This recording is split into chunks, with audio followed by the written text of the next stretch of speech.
Let's talk about a phishing case and why it might be one of the most important cases to gun rights in history.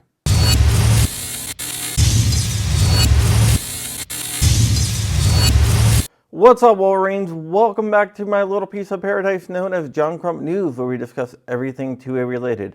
My name is John Crump. I'm an investigative journalist that concentrates on guns, even though today we're going to be talking about phishing. But I promise you that it will turn out to be a gun-related case. Just wait and see how I do this one. It's going to be interesting.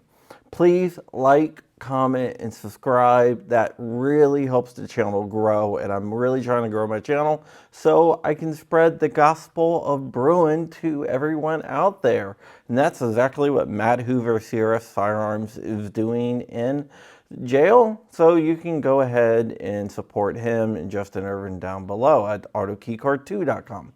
Okay, so let's go ahead and talk about today's story. We are going to be talking about a case that was granted certiorari in front of the Supreme Court, and that case is Looper Bright Enterprises versus Raimondo. This lawsuit was brought by the fishing industry against Gina Raimondo, who is the Secretary of the U.S. Department of Commerce, and this case might have massive repercussions for gun rights.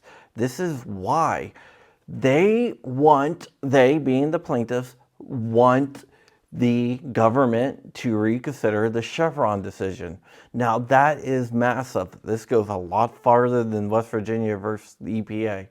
This is asking the Supreme Court to reconsider Chevron, and the Supreme Court has been biting at the bit to get a shot at Chevron. Now you might be asking, John, what does this have to do with guns? Well, let me go ahead and tell you. The ATF uses Chevron liberally. If you think about it, the bump stock ruling was a Chevron ruling. They used Chevron to make that rule. So bump stocks back on the market because they used Chevron to make that rule. Now let's say pistol braces. Yes, they used Chevron to make that rule. Those are back on the market. Frames and receivers, same thing. All these regulations that the ATF has passed, they passed using Chevron. Now, if Chevron goes away, all those regulations are unconstitutional because they didn't get the power from Congress. What this case wants is that anytime a organization like the ATF or the Department of Commerce or anyone makes a regulation, it has to be delegated to them by Congress. Because right now organizations like the ATF is making de facto laws, and they are doing stuff that they do not have the power to do. They are enacting regulations that is not constitutional because Congress did not delegate them the authority to make that. The ATF is under the executive branch, and there's a balance of power in this country, so there should be checks and balances. And what they are doing is they are doing work of the legislative branch.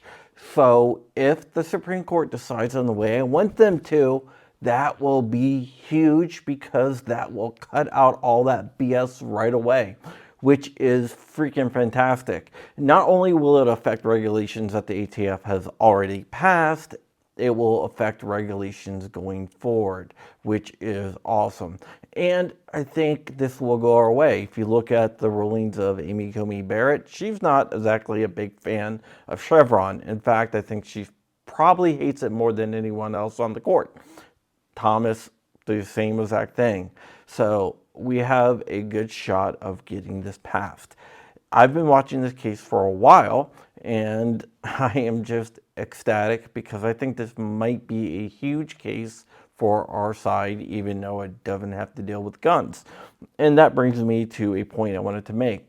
Sometimes there are cases out there that has nothing to do with firearms that affects firearms, and this is definitely one of them. So we have to watch and see what happens with this case, but I think it is a good thing, and I'm pretty sure that Chevron is going to be out the door once the Supreme Court hears and decides this case, and that's going to be massive for you and I.